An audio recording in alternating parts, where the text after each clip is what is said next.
The following program is closed captioned for the thinking impaired. By tomorrow, I will rule the world!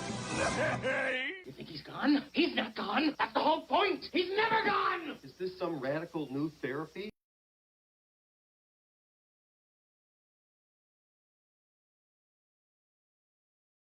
The following program.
The following program is closed captioned for the thinking impaired. By tomorrow, I will rule the world! You think he's gone? He's not gone. That's the whole point. He's never gone! Can you hear it? Is this some radical new therapy? You see? Well, I must have not been paying attention when you were just talking to me. Do you think that you could repeat the question?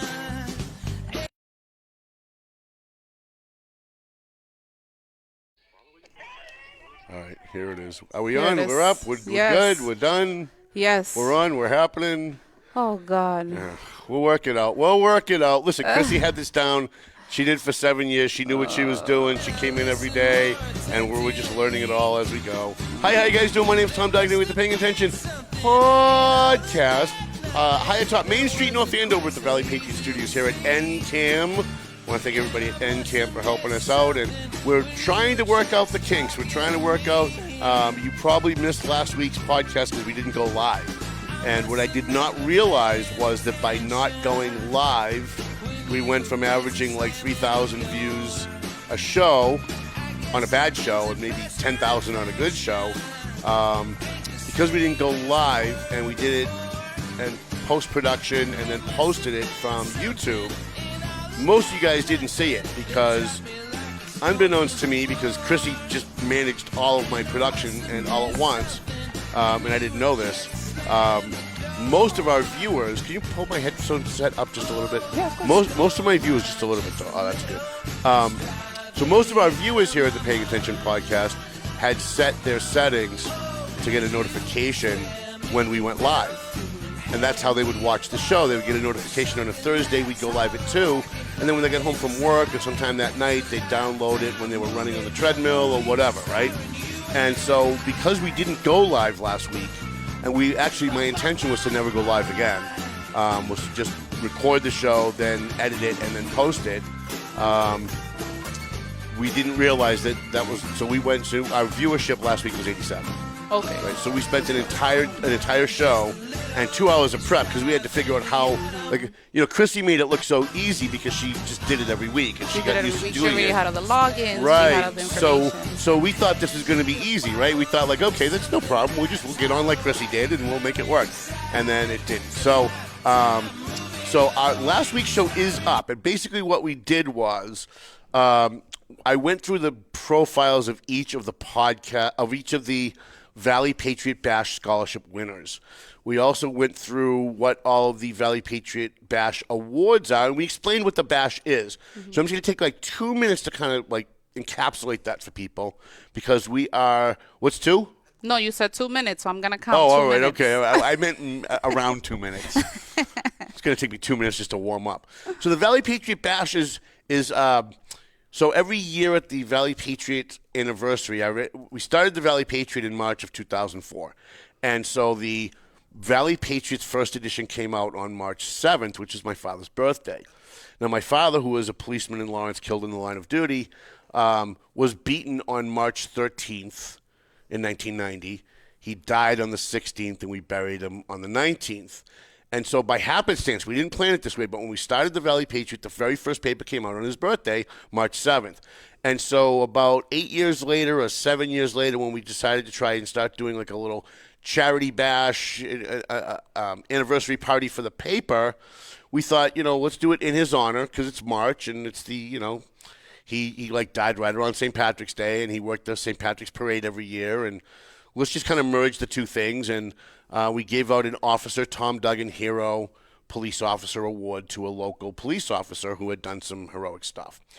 And I ran into a friend of mine, Chris Aldridge, from the Lawrence High Alumni Association shortly after the bash, and he said, why don't you use your bash to raise money for scholarships? Because he's always pushing for the scholarships because he's on the alumni committee, and he lives, breathes, eats, and sleeps getting scholarships for Lawrence High kids. And I said, okay, fine. So the first year we did that.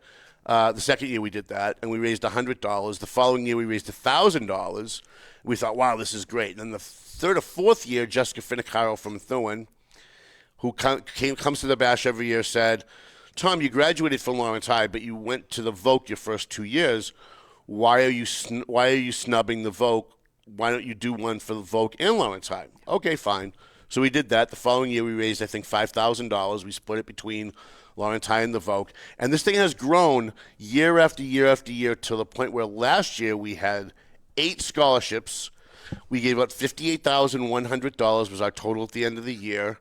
And so this year we're approaching March again, and we're getting ready for our charity bash. Right now we are at $30,050. Nice. We have 4.5 weeks to go, or 4 weeks and 2 days to go. A lot of people wait till the end to donate. We're hoping that's going to happen again this year. Our goal is $60,000. It's way too high. I never should have set it that high. I knew when I did it I shouldn't have set it that high. Last year our goal was $44,000 because that's what we made. That's what we had made the year before. Okay. So 2 years ago we made $44,000. That was the most we'd ever made. The year before that we had made 26. So we went 26, 44, 58. So last year I just figured because I died and I was in the hospital and I was in a coma and all that stuff happened. I think last year a lot of people were kind of paying a lot more attention to what we were doing, and I think we got a lot more people participating. And so when we walked away at 58, I'm like, there's no way we'll ever do this again. Like, this is an anomaly. But then I remembered saying that when it was 44. And I also remember saying that when it was 26. Yeah. So I said, well, you know what? 58 last year, let's try 60 this year. If we don't get there, we don't get there. But even if we stopped right now, like even if I stopped making phone calls, stopped sending letters out, we're sending out tons of mails, tons of emails, we're calling people on the phone every day. Even if I stopped right now and I end up going into the hospital for whatever reason, $30,000 is still a lot of money to raise for scholarships. It is. I agree. And so I'm trying not to get down on myself because I really at this point think we should be at closer to 40. But you know, again, we've got 4 weeks to go. And last I'm all year, about goal setting, so you know that's good. So last year the bash was the first week of April because the relief sit-in wouldn't give us a date until the middle of February because they're ripping down the relief sit in Lawrence. So we're not having it there this year. We're having it at the Elks. And by the way, thank you to the Elks. Thank you to everybody on the board of the Elks. We inked a great deal with them to have this bash there every year. Free publicity for them. I want to make sure. In fact, I want to get some of the board members of the Elks on the show at some point. Nice. Before the bash, to talk about some of their charitable giving. They give money to TMF. They donate food to TMF for the homeless. They donate to Karina over at the Daybreak Homeless Shelter. They donate food for Pegasus House and Women's View for women that are. We talk a lot about Daybreak on this show. We don't talk a lot about Women's View and Pegasus House. And part of that is because it's supposed to be a secret, right? So it's kind of a secret, but it's not. It's for women who have been battered, who are fleeing from men who are trying to kill them. So they're using a different name, and we don't want to say where Pegasus House and Women's View are where the houses are located. They're not. They're not. Because there are guys out there looking for them. There are girls that have legitimate, women who have legitimate restraining orders against them, and they have guys that ex-husbands or boyfriends or whatever trying to hurt them, trying to find them, stalkers. So Karina at the Psychological Center has set up Women's View and Pegasus House for just such women, and especially if they have kids. You the worst thing in the world is we see it at TMF all the time when Nancy and myself and Bob are out doing outreach at the different tent cities in the city, and we find a woman. In fact, there's two of them out there right now. One sleeps in her car near City Hall, like right outside City Hall on Common Street, with her kid, and she's petrified that DSS is going to find out. The kid goes to school every day, and so we feed them when we try. When I say we, I don't really mean me. I'm not taking credit for any of this, but TMF feeds them. They bring them blankets. They try and help them out, and so those are the kinds of people that Karina helps. Wow. And so we've got two right now that are on the streets, women with kids. And we're trying to get them to go to Karina. But that's the other thing that, the beauty of TMF is they become kind of like the go-between for the people that need the help. Yeah, the middle person. But won't seek it. And then people like Karina who provide the help but don't know who's out there to help. I wonder, are shelters still at capacity? Shelters are over capacity every single night. Okay. So let's just talk a little bit about Daybreak for a minute. So this is a great segue. And we'll talk about some serious topics in a few minutes. Can we thank our sponsors? Sure, let's thank the sponsors and don't forget where we are with I won't forget. All right, okay, very good. Let's thank our sponsors. Thank the sponsors. I should have them up. You would think that I would have them up. This wouldn't be possible without them. Can I give a shout out to some people on Absolutely, Facebook? Please do. While I see my friend Nikki Go. Thank you for watching. John McDermott. Yeah, I'm John sorry. McDermott. He's a good guy. guy. He's a good. Sorry. Nick Amaru is also watching. Nick, Thank you so much. And you ready? I am. So our sponsors are Century 21, McLennan Real Estate, the Zany Pesce. It's not really Pesh. I don't know. It's just so hard to say Pesh. Yeah. I think they need to change their name to make it easier for us to say. Yeah, That's Pesci, what I think, yeah. right? Pesci's easier, right? Marston and Son Construction, EIS Investigation and Gun Training, Tomo and Shaken Seafood, Clear Path for Veterans New England, AFC Urgent Care, we love Zaka and Lisa and everybody over there.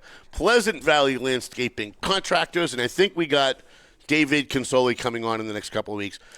Prime Insurance, the Doug Mercurio Law Office. Chris's Barbershop on Main Street in Salem, New Hampshire. He's right, perfect spot. He's right above Sevmar. Oh. So you go have your haircut, you go downstairs, you have great lamb chops and kibbe and grape leaves. Happy tummy and looking yeah, good. Right? Well, you go eat first, then you go upstairs, you have your haircut. Yeah. I mean, One or the you other. can't go wrong. Enterprise Bank, we love everyone. And, oh, my God, I love the people at Enterprise Bank. Especially the ladies, right? Oh, my God, they're so unbelievable. It's unbelievable. You know what? It's like walking into the Playboy Mansion. If you guys think I'm kidding, you think I'm, like, exaggerating even a little bit, go over to Merrimack Street in Lawrence. I was at Santander Bank. They treated me terrible for 25 years. They treated me terrible. The worst bank. The worst bank in the world you could ever work. I keep trying to drop the F-bomb, and I keep catching myself. And I was complaining about them on Facebook one day, and Jessica from Enterprise Bank in Lawrence jumped on, and there was a whole bunch of people saying, oh, yeah, they suck too, I hate them. And Jessica jumped on and said, well, I manage Enterprise Bank right down the street from you. And my beef was that I was in the hospital, right? So I had my editors go to the bank to try and deposit cash to cover my checks that were going to cover my rent while I was in the hospital. Mm-hmm. And they wouldn't take the cash. Wow. And when they called me and said that when my editors called me, when Grace and Joyce called me and said they won't take the cash because we don't have an account with Santander Bank, I'm like, it's cash. I don't care if a stranger walks up to the window and hands them $10 and says, put it in Tom Duggan's account. Put it in Tom Duggan's account. Yes, other banks allow that. So not anymore. All the big banks are stopping doing that. It has something to do with money laundering. I don't buy it. I don't buy their excuse because There has to be a set limit. And not to get off on a tangent, but just to tell you how ridiculously stupid the people who run Santander Bank are. I went down when I got out of the hospital and I yelled at the woman who was the manager. And I said, I sent these ladies down, my rent check bounced because I was in the hospital and you wouldn't accept their effing cash. And she went on and on about how, it's a new security thing, it's the federal government, it's not really us, it's everybody, everyone's doing it, blah, blah, blah, blah, blah, blah, blah, blah, blah. So as I'm walking away, it dawned on me. And I turned around. I don't have a PIN. I have debit cards for all my accounts, but I don't have a PIN number. Okay. Because I don't use cash. So... And I don't want anybody in my office using it for cash because that's how you get ripped off. So I just dawned on me as I'm walking out the door like a fleeting thought. And I turned around and said, well, let me ask you a question. Am I still allowed to pull up to an ATM, put the card in, and deposit cash that way? Oh, yeah, you can do that. I'm like, oh, so if I'm laundering money, I can do it in an ATM? I just can't do it when I walk in physically and you have video of me at your bank? Are you effing kidding? And then I lost it. I lost it on her worse than I lost it on my last girlfriend. I lost it like I went from 0 to 100 in less than 0.004 seconds. And because I didn't expect her to say yes. I expected her to say, oh, no, we stopped that too. And then I was just going to grumble and walk to my car. So they wouldn't even accept, like, you know how they have deposit boxes outside where you can kind of drop off, like, any money or any checks? Yeah, I didn't even think of that. With, like, with some kind of form or something like that. They wouldn't even allow that? I don't know because I didn't think to ask that. It never even dawned on me. That makes I was sense. just so out of my mind that they wouldn't accept cash. If you take $1 out of your pocket, if you've got one, it says, this is good for, and I don't know the exact wording, but this is good for debts, all debts, public and private. Mm-hmm.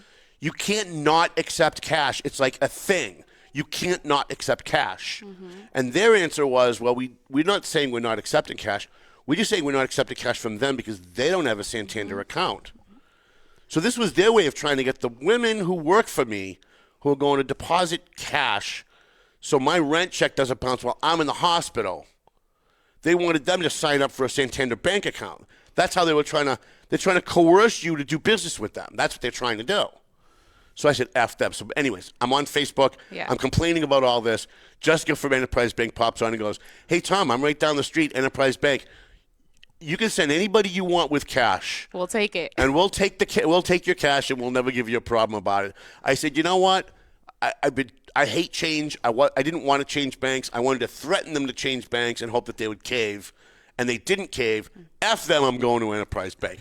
I walked in, and I swear to God, I thought I was the Playboy Mansion. I walked in to open my account, and they were like, "We're gonna have Jesus is gonna work with you."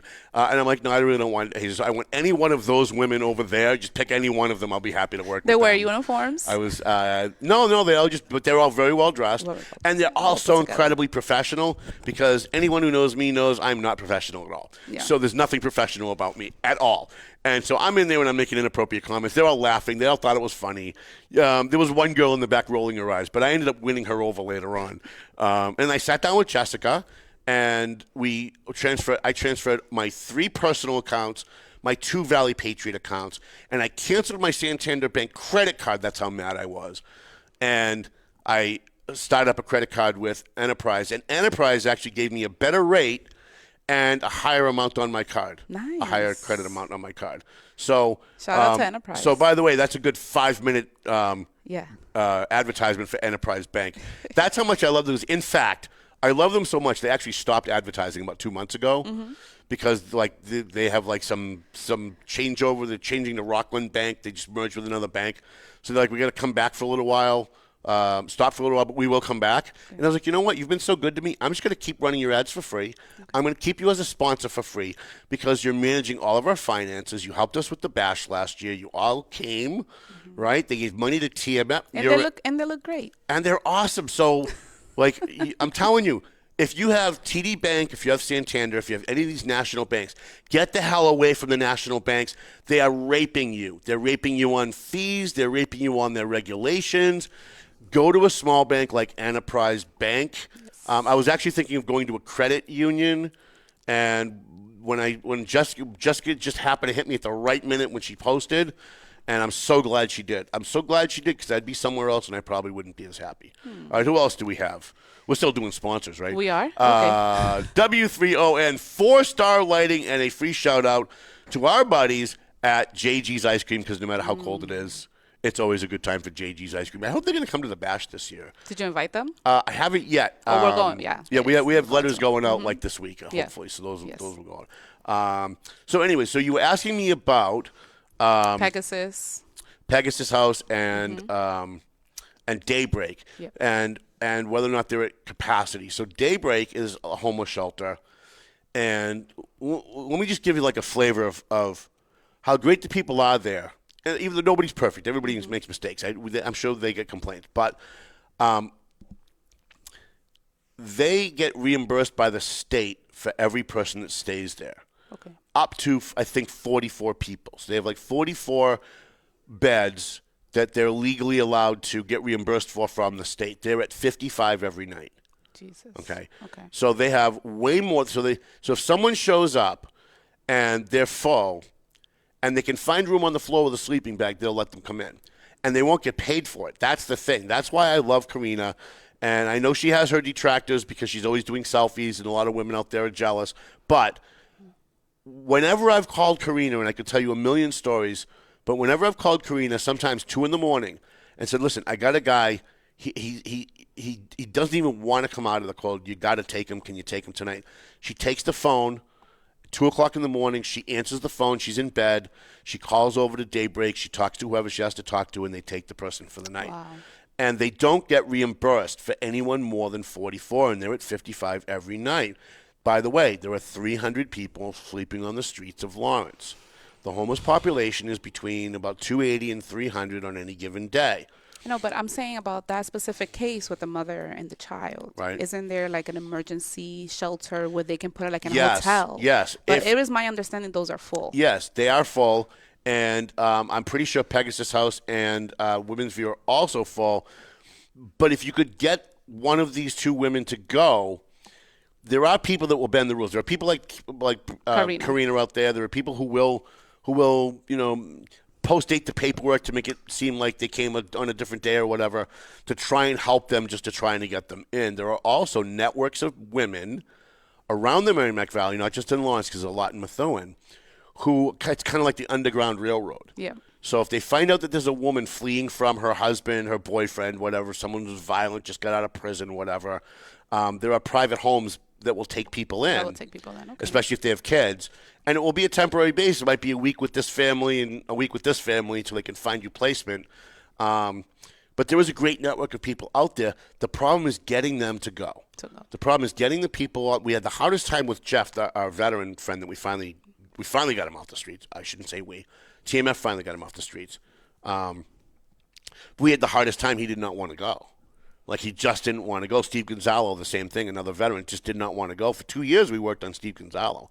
He's usually right down here on Merrimack Street at the off-ramp at Salvatore's. That was his quarter.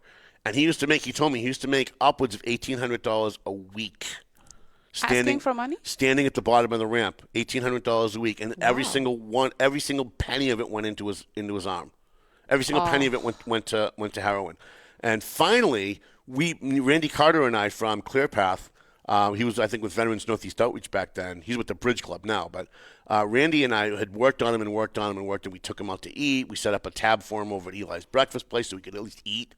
Because when you give an addict money, they're going to use it they're not going to use it for food, they're going to use it for their drugs. And then they're going to be hungry and they're going to, wither away. I wish you wouldn't have set the amount. The IRS is listening. Oh, They're trying to tax. The poor guy is already struggling, and the right. trying to tax him. Well, he's off the streets now, so he's been off the That's streets. You can actually find him on Facebook. Steve Gonzalo, you can find him on Facebook. He lives up in Seabrook with his mom. He's got a great job. He's working. He's paying taxes. He's been clean for a while. Nice. And he was very difficult to deal with when he was on heroin. Very difficult. Shout out to Steve. But what we learned from Steve was one of our first hard cases. What we learned from Steve was that, when they say they're ready to go now, you have to take them that second. I don't care if it's 4 a.m, 2 p.m, if you've got things planned, if you've got people coming over to your house. If you don't take them that second, they're not going to go. Because Steve used to say, listen, I'm collecting money here for another 20 minutes. Come back in about an hour. You come back in an hour, and he's gone. Because he took the money that he made, and he bought his drugs, and he's passed out in a tent somewhere. So we would have to go looking for him, and we'd find him. We'd find him on the banks of the Merrimack in a tent in February with snow, and he would be passed out, and we would have to, wake him up. I was worried a few times I had to dark hand him. But Randy and I would wake him up, and we'd try to get him to go, but he didn't want to go.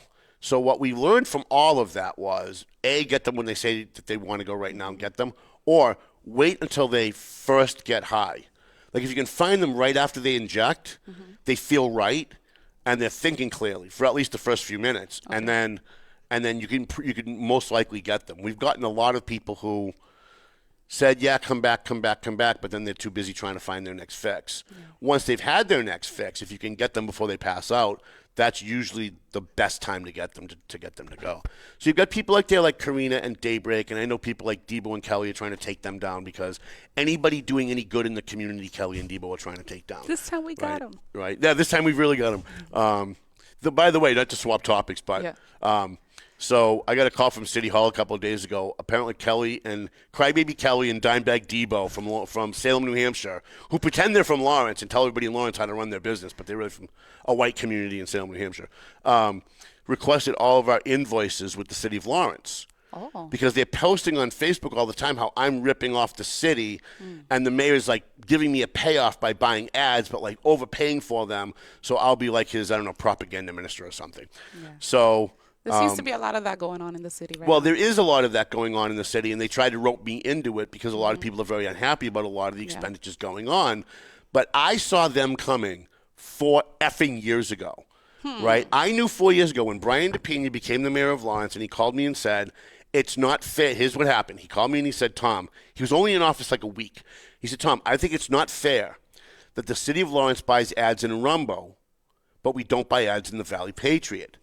Because Rumbo speaks to the Lawrence voters, but the Valley Patriot speaks to the suburban voters around Lawrence that are paying Lawrence's bills. So I want the state reps in Andover and Methuen and North Andover and Drake who are paying Lawrence's bills to know what we're doing with their money. So if we're going to buy an ad in Rumbo, we want to do one in the Valley Patriot first. So I said, look, I'll do that for you on one condition.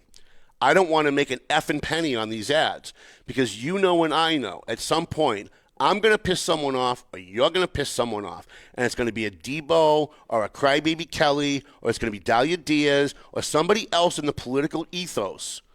and they're going to pull up all my bills. They're going to add up how much money, and they're going to say, aha, see, this is why Tom Duggan's defending Brian DePena, because look at all the money he's making. So I said, here's what I'm going to do. I'm going to calculate how much it cost us to run a full-page ad, and I'm going to charge you that. So you're going to pay the cost of my ad, but we're not going to make any profit off of it. All I ask is, like, the first couple of ads, pay full price so I can recoup my losses. Because what we calculate for how much it costs for the ad, there's other added expenses that go with that, like deliveries and all that other stuff. So the first 2 ads of the fiscal year are July and August. So I think they pay full page July and August. And the rest of the year, they pay half price or less. And then come May and June, we run all their ads for free. Okay. So May and June last year, we ran their ads for free. And by the way, instead of charging them July and August full price last year, Brian said that they were having problems with the budget and people were questioning expenditures. I ran full page ads for the city of Lawrence at no cost. Like literally no cost. I took a bath on it. I spent money. I lost money running their ads. Yeah. So now that Crybaby Kelly and Dimebag Debo have asked for all of my invoices, and they've spent so much time on Facebook saying, oh, yeah, Duggan's on the take. He's getting paid off. They now have all my invoices, but when you know what, they haven't posted any of them. Why? Because they all say 50% discount. It says full page ad $1,569. Your price $790. So they're not posting any of those. So they have invoices that say July 2024 full page ad $1,569. You pay $0. They're not going to post that either. They're not going to. And they're not going to because this is what they deal with. And so they've attacked. Let's look at the people that they've attacked just to talk about that for a minute. And then we got a couple of. How much time how much time do we have? 29. About. Oh, all right. Okay. So minutes. Maybe we won't get into anything heavy today. Yeah. Look at the people that Crybaby Frazier, Kelly Birchall, and Dimebag Debo Brown, whose real name is Donald Frazier. He goes by Debo Brown because he got convicted of insurance fraud as Donald Frazier. Okay. So he goes by Debo Brown. So if you Google him, it doesn't come up. It doesn't come up. Right. Okay. But Google Donald Frazier in the Eagle Tribune, that'll come up. So look at the people, the number of people, and the caliber of people that they have attacked just in the last 30 days. All right. All right. Brian DePena, Octavian Spanner, Andrea McCann, Mike Gorman. The guy who feeds people at TMF and started TMF. Attack him on a regular basis. Greg Del Rosario, the city councilor. Greg Del Rosario's wife. Now, again, you want to go after someone, go after them.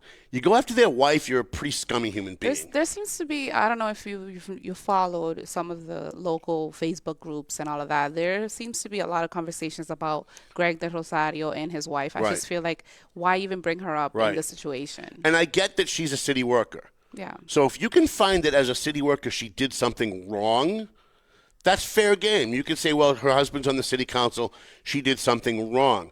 But they're not saying she did something wrong. They found out that she went on her lunch break one day up to like Home Depot in Salem, New Hampshire. And took a picture of the city car. Well, she's on her effing lunch break. Like, what the hell is wrong with you? Yeah. Like, just trying to attack. Do you mean to tell me Crybaby Kelly Frazier, Kelly Birchall wasn't billing the city for like going back home to Salem, New Hampshire during the day while she was on the clock? Are you really going to tell me that?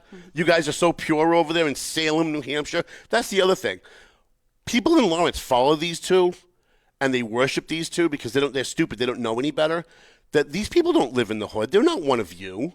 They're not living on Hancock Street dealing with the crime and the cops and the drugs and the homelessness and the unstable attitudes of your neighbors. They're not dealing with any of that. They're not walking to the local bodega to buy their milk and risking getting shot. They live in a lily-white neighborhood in Salem, New Hampshire, in a lily-white community, in a lily-white state. They're not even in the same state. And they come to Lawrence every day and they preach to you guys how you should run your community. They get up at city council meetings and they do podcasts telling you how to run your community. Now, I know they're going to go on Facebook tomorrow and go, oh, yeah, but doesn't Duggan do the same thing? There's a difference. Number one, I don't tell Lawrence how to run their community. I give my opinion.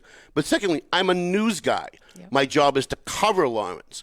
when I come in and I do a show here, my job is to give my opinion about the news that I've written, the news that I've covered. But I've never gone on and told the mayor what to do. I've never gone on and told the city council what to do. And unlike Dimebag Debo and Crybaby Kelly, I've never picked up the phone and called Wendy Luzon or Giovanni Rodriguez and said, this is how you should vote tomorrow night. Now, I've endorsed almost every person that's sitting on that council right now. Almost every one of them I personally have endorsed. The paper doesn't endorse people, but I do. And I've never once, you can ask even the ones who don't like me, who I endorse, and then we've had a falling out and we don't talk right now, ask any one of them, has Tom Duggan ever picked up the phone and called you or run into you and said, hey, there's a vote coming up, you should vote this way. I'd appreciate it if you voted that way. The only time I've ever had any interaction with any of the elected officials in Lawrence about how they were going to vote or what they were going to do is when TMF tried to get a permit to feed the homeless at the bus station. Then I pulled my favorite card. That's when I called and said, this is good for the city. We're feeding the homeless. Mike Bowman's a good guy. I will personally make sure that there's no problems there, which is why we threw John Greenlaw out, right? Because he assaulted somebody and he's constantly causing trouble and constantly trying to get people to get fed. He tries to goad people to have fist fights with him so he can get it on video and get likes on Facebook. So I did call Giovanni and I did call Wendy Luzon off book, and I did show up at this. But here's the thing. I showed up at the council meeting, and during the hearing, I said at the hearing what I said to them on the phone. Yeah. So whatever I said to them on the phone, which is this is a good thing for the city, you should do this. I'm involved. I'm going to make sure that that this is going to be a good thing. And thank God, the only person who voted against us was Mark LaPlante, who, by the way, has been my friend since he was Tower Hill Mark back in 2004. And he just hasn't. Isn't it better for you to just ignore them? Well, because you give them a power by, I'm saying, repeating them. Here's the thing. I went that route for a while. Okay. I tried for a while to just ignore them. And a lot of things, believe it or not, a lot of things they do, I just let go. Like 90% of what they do, I just let go. Yeah. But when they're misinforming, here's the thing. Lawrence is a very poor community. A large number of the people in Lawrence are not that educated. They don't understand. They don't understand. They're from a different country. They don't understand how America works. They don't understand how the city council works. They don't understand how the mayor works. And, even as educated as Debo pretends to be, he actually went on Facebook 2 weeks ago and said, State Auditor Diana DiZoglio is corrupt, that she's on the take because she's not auditing the Valley Patriot, and the Valley Patriot's running an illegal business. This is what he said on Facebook with pictures of me and Diana. Like there was state auditor. State auditor. Like government, state. Right, yes. Okay. So if you live in Lawrence and you're from the Dominican Republic and you don't know how Lawrence works, you don't know how politics works, you have no idea that the state auditor audits state agencies. She doesn't audit private businesses. She doesn't knock on your door and audit your IRS taxes. She's there to audit state agencies. You are a corporation. We're correct? a corporation. Yeah. Okay. So they went on but here's the thing.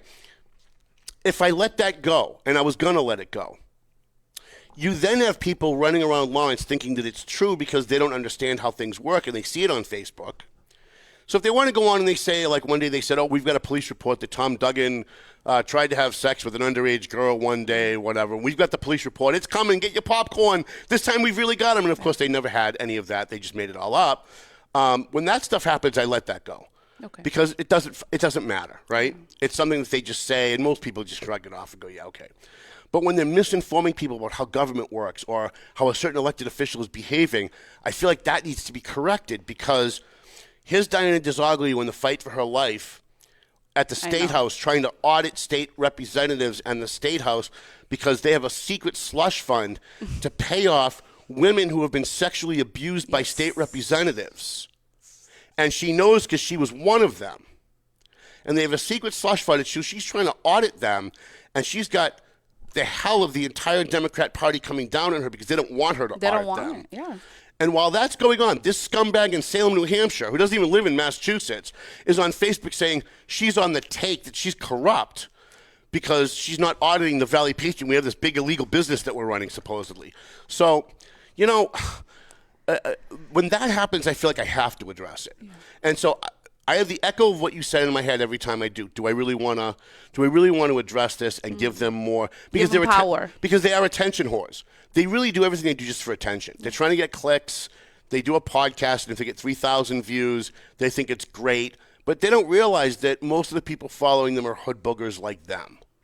Right? They're uneducated people. Like Debo had no idea. I think he really believed when him and Crybaby Kelly posted that Diana was on the take, that she was not auditing the Valley. I think he believed that because even he didn't understand that the state auditor doesn't just audit people or businesses that they audit. She audits the state agencies. Yeah. But the people following him are less educated than he is, right? They're not as educated as he is. So like, and I made a joke of this, and everybody thought it was hilarious, so I'll repeat it. So I went on and I said, this is the kind of thing where he could go on Facebook and say, Tom Duggan did an illegal filibuster yesterday. And all of his followers would go, oh, that's terrible. Oh, that sounds really important. Wow. Now, anybody who knows what a filibuster is knows how absurd that statement is. You can Google it. I'm not going to explain it. But, like, this is the kind of thing you're dealing with. You're dealing with idiots who are pretending that they know stuff and seem like they're important enough to know stuff, preaching to people that know nothing through no fault of their own. They came from a country that's totally different. The politics in Puerto Rico, the Dominican Republic, El Salvador is totally different than here. So they're ignorant, for lack of a better word. I'm not saying it in a bad way, but they're not informed about how. No, because ignorant. That's what does ignorant? Right, mean? but That is the right word. I don't want people to say Tom Duggan called Lawrence people ignorant, because that's what Debo will do tomorrow. Right? Okay. So I'm just saying that, like, the people that follow them, and I do get screen captures of some of the comments that people make when they're attacking me or people that I know, and it's like, you look at who they are, you go to their Facebook page, and you go, yeah, it makes sense that they would believe it. Because there's Debo out there when he was working for the city of Lawrence before he failed his 2 drug tests. He'd be out there with the mayor, and he'd show up with the mayor. Yeah. Or Kelly would show up with a state rep or with a city councilor. So they look like they're in the know. They look like they know what they're talking about. They look like they're important. And they play on that. They play on that every time. What do you think the motive is? Well, they're attention whores. It's really mostly about attention, and there's another financial element to it that we will talk about in another venue in a courtroom very shortly. But I bring this up not just to talk about Debo and Kelly, because I really hate talking about them ever, but they're not the only ones out there. You've got Julissa Nunez and a whole bunch of other people who do the exact same thing, that they make it seem like they know what they're talking about because they have partial information. And because they have partial information, if you look up some of what she says, it kind of rings true. And not just her, I'm just using her as an example. There's probably 20 others. There's another guy named Escobar. There's a whole bunch of people out there that are doing this. Another guy named Ramos. They're all doing it. They all want you to think that they know something you don't know. And they get pieces of information, and they extrapolate from that, and they assume stuff. Well, let me give you another example, because I know I'm talking in circles.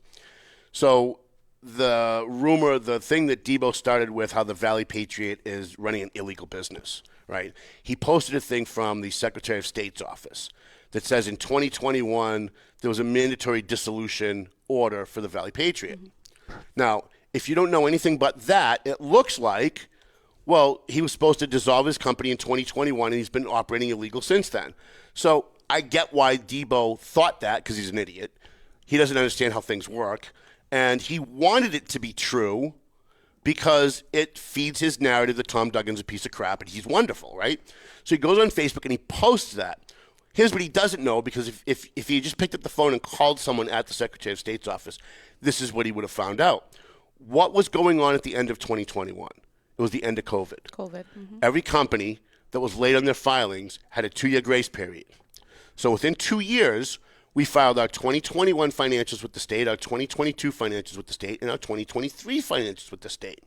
And if he had just scrolled down half an inch from where he cut it off what he posted online, it shows our financials for 21, 22, and 23.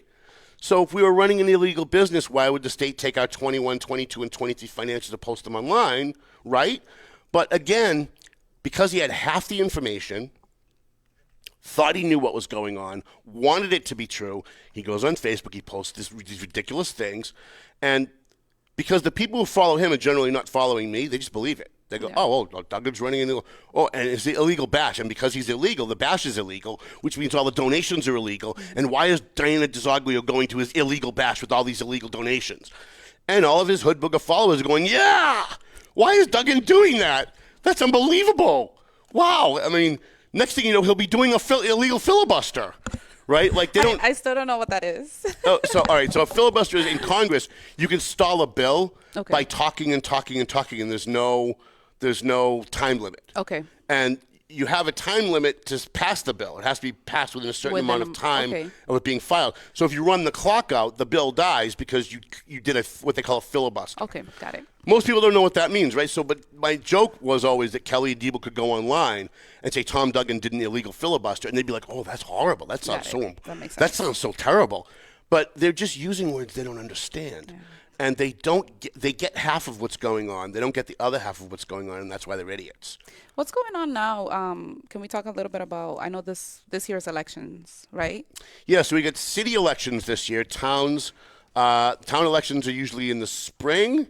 So North Andover, your town selectmen are going to be coming up for re-election, I think, next month. I think in April? March or April. Okay. And cities in Massachusetts come up for re-election in odd number years. So last year we voted for a governor, state rep, state auditor, all those things. This year in Lawrence, Lowell, Haverhill. You never know the water over there, do you, by any chance? Oh, do you? Oh, that's awesome. Yeah, but I drank a little bit. Oh, that's all right. That's fine. You sure? I don't mind girl cooties. Just toss it. Toss it. You got it? Yep. You sure? Yep. Okay. There you go. That's why I never made the team. What was I saying? I forgot what I was saying. The cities, so this year, the elections. So every city's a little different, but they're mostly the same. Every city, Methuen, Lawrence, Lowell, Haverhill, are all coming up for re-election, and everyone comes up. So all 9 of your city councilors in Lawrence are coming up for re-election. They all serve a 2-year term. The mayor serves in Lawrence a 4-year term. So 2 years ago when the council came up, the mayor did not come up. Yes. And that's usually a time when a mayor is going to go on and recruit people to get on the city council that will support his proposals. Every mayor has done this. Willie Lantigua did it. Dan Rivera did it, going all the way back to Kevin Sullivan, John Buckley. They all did it. This year the mayor's coming up. So what he's trying to do, or at least it looks like he's trying to do, is he's trying to recruit people to be part of a slate. Because in the Dominican Republic, they run slates. Yes. You vote for, like, the blue slate, which means you vote for everybody that's with them. In this country, we don't vote slates. But they can informally kind of put a slate together and say, well, these are my friends that I want you to vote for. These are the people that will help me if I get reelected. And so most people know that, like, Greg Del Rosario is kind of on the slate with the mayor. Yes. And everybody knows Wendy Luzon is anti-mayor. If Brian DePena tomorrow proposed saving a baby from a burning building, she'd vote no. Okay. Right? If he said we should stop people from school shootings in Lawrence, she's voting no. Like, no matter what he says, she's voting no. She's an agitator. And, you know, there's as someone who was the Dr. No when I was on the school committee in Lawrence, I get it, okay? But there's always that friction. There's always the people who are always with the mayor no matter what. There are the people who are always against the mayor no matter what.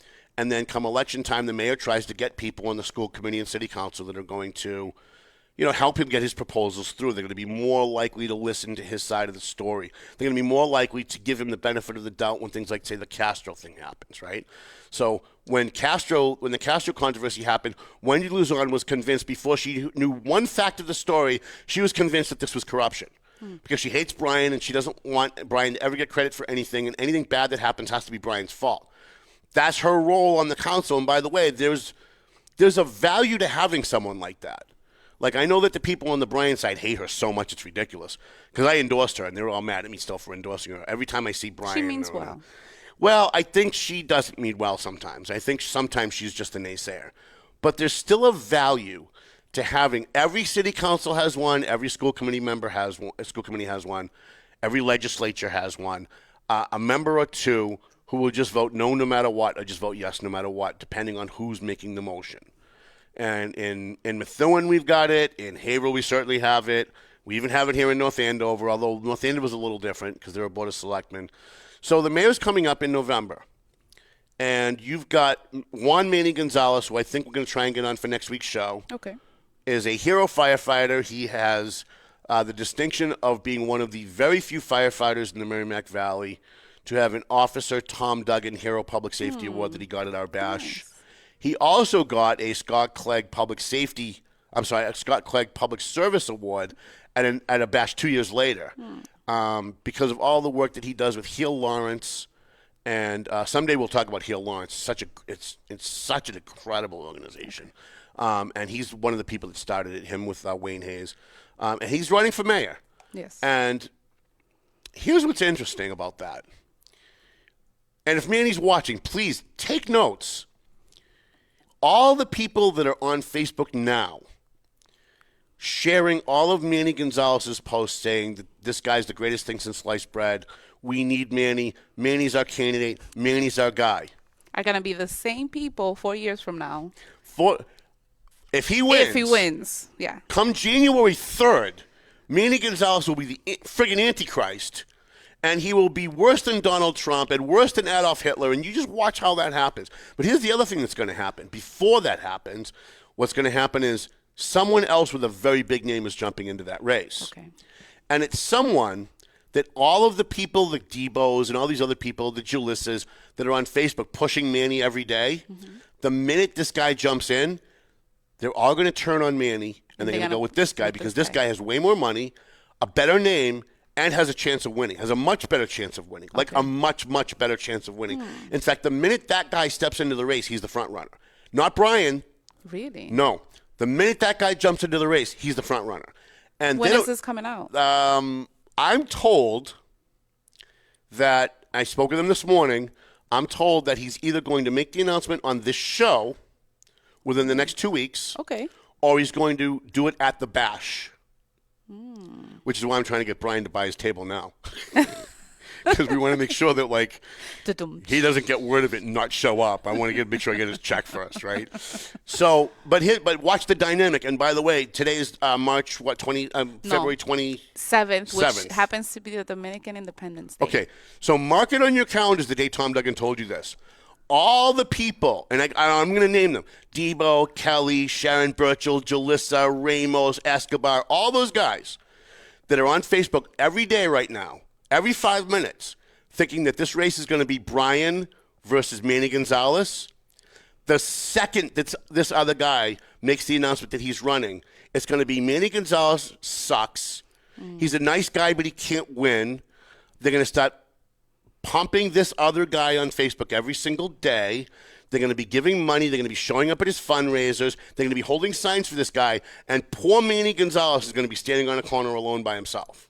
What's the motive? So, well, because they want to be on the winning team. Got it. And they It want is nice. It is nice. I did make a comment not too long ago. I said it's actually very nice to be on the winning team. Well, it is once in a while. I remember the night that Brian won. I remember the night we defeated Willie Lantigua the first year that Dan Rivera won. And I had no idea what kind of a – I don't want to say he was a horrible mayor because he wasn't. He was actually a pretty good mayor. But I had no idea what kind of a hard-headed asshole he would be. Who? Dan Rivera. Oh. He's the guy that threw TMF out of the bus station. He's the one we locked heads on. We actually stopped being friends over the homeless issue, just because he just wouldn't listen. Like if he just listened a little bit, we could have found a middle term. But the night that he beat Willie Lantigua was glorious, and for the next year and a half to 2 years, it was glorious. Yeah. Just like the first 2 years of Brian's term, glorious. I felt like that on January 20th. Oh, when Donald Trump won. And I lost a lot of followers and friends, but that's okay. I not to pivot to Donald Trump, but I didn't want to vote for Donald Trump. I know you told me. I didn't want to vote for him. I'm still mad about the way he treated people in his first term. And I'm still really mad about the way he treated Jeff Sessions, a guy that I met several times and have come to really like a lot. But he had to be Kamala Harris, and I didn't want to vote for him. So I was gonna vote for Robert F. Kennedy. But the Democrats in Massachusetts screwed themselves as they always do. Yeah. And they manufactured a way to keep Robert F. Kennedy off the ballot. And So I wanted to go in and vote for Robert F. Kennedy. I actually donated to his campaign. Yeah, I did too. Because I was going to. Yep, yeah, I was voting 100% with Robert F. Kennedy.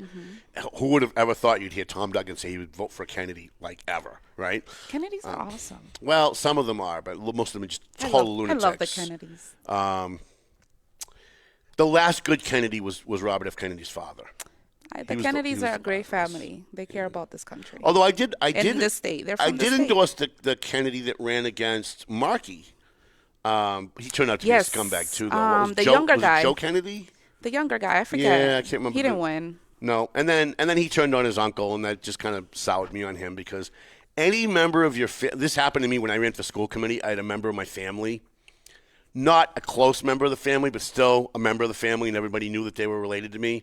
I was running for actually city council, and they were interviewing people coming out of the polling booth. And I said, "Oh, it's Auntie Mary. They're interviewing her. She had to have voted for me. Otherwise, she wouldn't let them, interview her."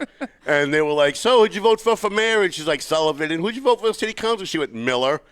And my entire family just went, "What?" Like the whole room went, "What?" I noticed that as I'm getting older, Tom, I get a lot more support from strangers than I do my own people. Yes, you do. Yes, you do. I really, really do. It's so sad, but, it's life, right? You live and you learn. And that's why when people criticize you and they try to use your family, they go, "Well, even his own sister says this," or even his own cousins. That doesn't mean shit. That doesn't mean a damn thing. Because every single person listening to this or watching this podcast has a family member that hates their guts, that if they were up for some kind of a public promotion or a public award, would somehow try to find a way to sabotage it. Oh, yeah. I've got a stepsister. She's not even a sister, who ran around telling people all kinds of stories that have found their way into the Kelly Debo narrative, the stuff that they tell, right? And Kelly even said, in court, something about he has a sister, Kelly, that has a court order against him that he's not allowed to talk about her on Facebook, which is totally made up. It's literally just totally made up, right? So every single one listening has a family member that will sabotage them if they have something good going on in their life. Not everyone's meant to like you anyways, right? Well, that's why they say you can choose your friends, you can't choose your family, right? Unfortunately. So I have a very good family as our nuclear family. My aunt and uncle that raised me, that I call my mom and dad, have stuck with me through thick and thin. And we had our problems, especially when I was younger, and I was homeless for a while, and I was involved in a lot of stuff that I probably shouldn't have been involved in. God bless them. They're in their 80s, and they're both still alive. We had a great Christmas this year. We're going to have a great Easter this year. I'm coming over for Easter. Oh, that would be great. Well, we'd love to have you. It's an open invite. All right, thanks. And when I woke up from my coma, my aunt and uncle that I call my mom and dad were two of the first people that came in to see me. And Nancy was the first, obviously, but she's my best friend. But they were the first ones in. And when we had to go before the New Hampshire Supreme Court in January, I didn't know that I was going to be able to afford the lawyer to file with the New Hampshire Supreme Court, which, by the way, we're waiting any day now for a ruling on that case. Okay. And I'm 95% sure we win it, which means hopefully it's going to be the front page of the March edition of the paper. That's what our goal is. Oh, you're waiting for it? Okay. We're waiting for it. So we argued our case before the New Hampshire Supreme Court. Crybaby Kelly Frazier didn't show up. So we got to tell our side. She didn't get to tell her side because she didn't bother showing up. And we're waiting on a ruling now. And that's going to be an incredible ruling with the... If we win, this will be the second Supreme Court win. We won one in Mass. We will have won one in New Hampshire if we win it. I forgot why we went down that road, though. We were talking about families. Oh, yeah. And you needed a lawyer. Yeah, so I needed a lawyer, and we had Sullivan and Malloy, or Malloy and Sullivan. I got yelled at for saying it wrong one day. Everybody's all uptight about their titles. And it was going to cost me. It was going to cost me upwards of $10,000 to file with the Supreme Court in New Hampshire. And I was able to scrape up $6,000, and I was $4,000 short. And lawyers, they're nice people when you're having drinks with them, but when it comes to money, black and white, you pay them or you don't. And if you don't get their service. And if you pay them, you get their service. And my brother Danny took me out to. He's from Florida. He lives in Florida now. Flew up here, took me to lunch, and handed me a check and said, "Here. I hear you're short. You need to get before the Supreme Court. You need to get your gun license back. You need to put these people in their place here." Wow. And he said, "By the way, Dad's got a check for you, too." And so the next time I was over at my mom's house, Uncle Frankie came out and handed me a check, and I was blown away. In my life, I'm 57 years old. They've never handed me a check for anything, ever. And I've never asked. Yeah. Because it's always been like, once you move out of the house, you're on your own, and you have to A lot of families, float, which is float fine. on yourself. Which is fine, yeah. And so Working my families. nuclear family, I'm very close to. My sister Kiana, I'm very close to. We talk online almost every day. I have a stepsister, Becky, that I get along with very well when I see her.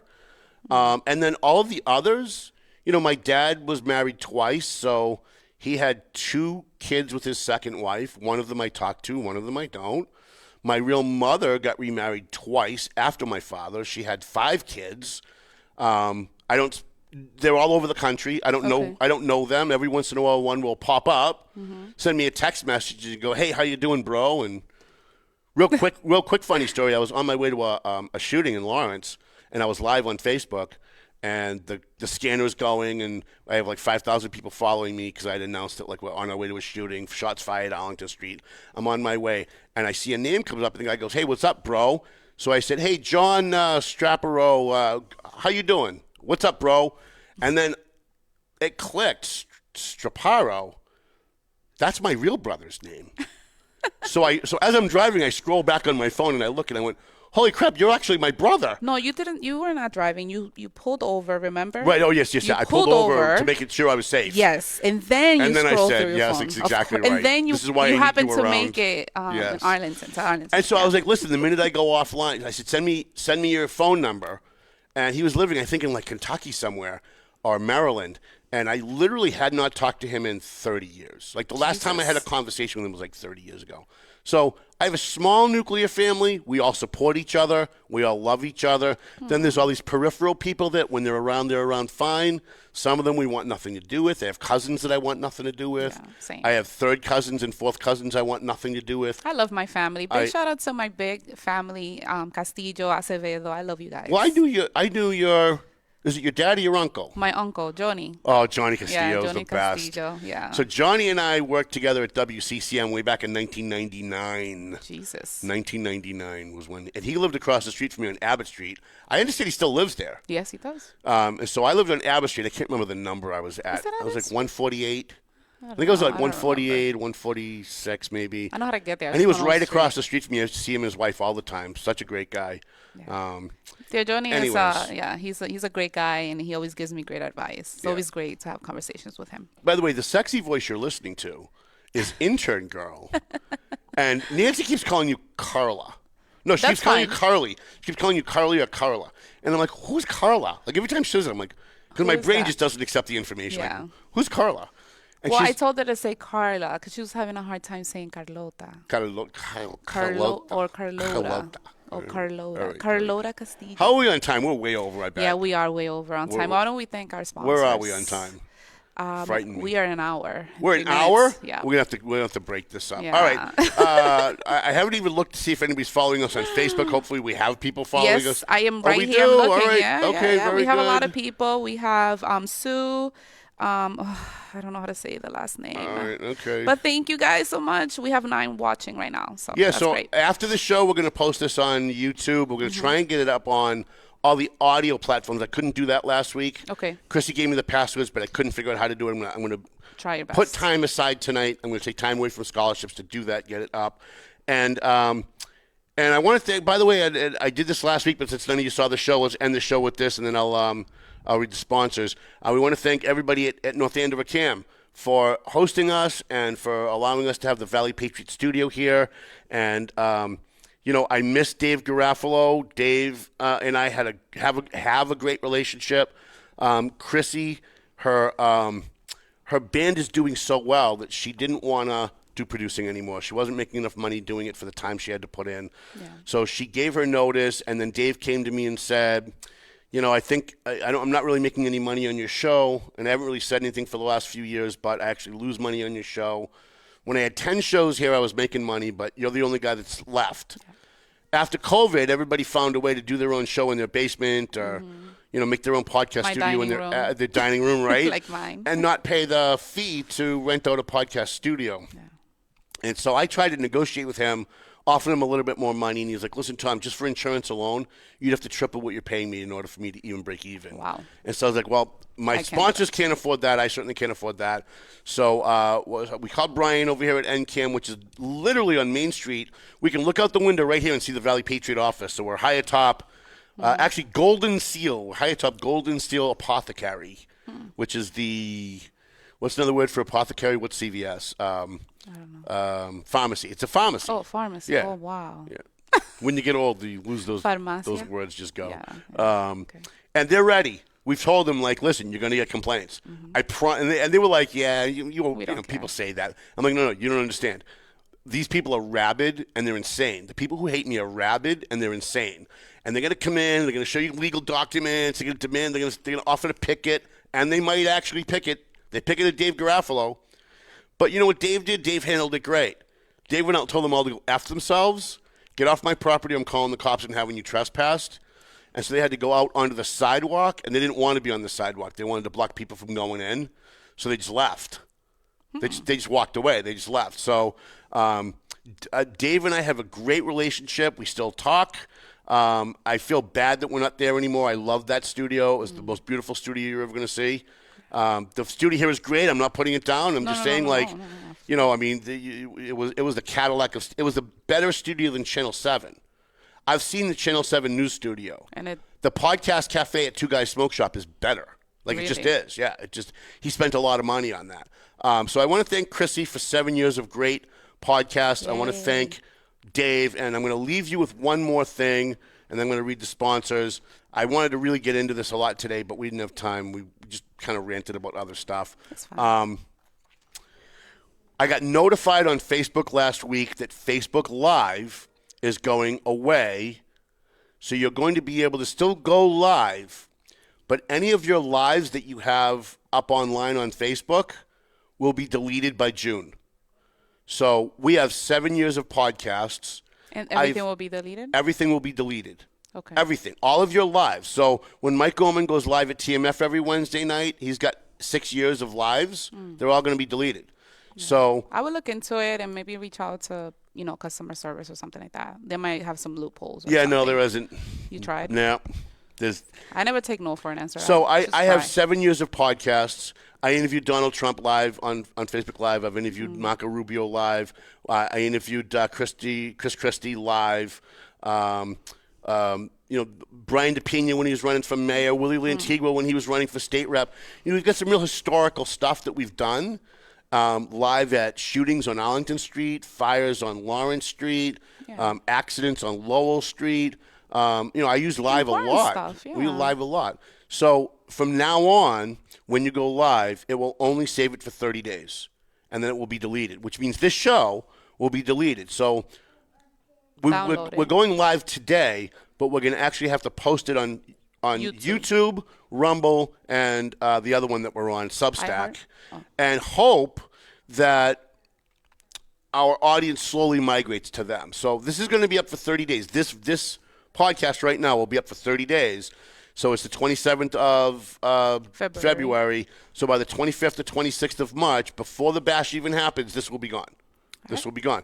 But you can still find it on YouTube. So those of you who do lives, I don't know why the news isn't talking about it. I don't know why there isn't a big thing on Facebook about it. I haven't seen anybody talk about it.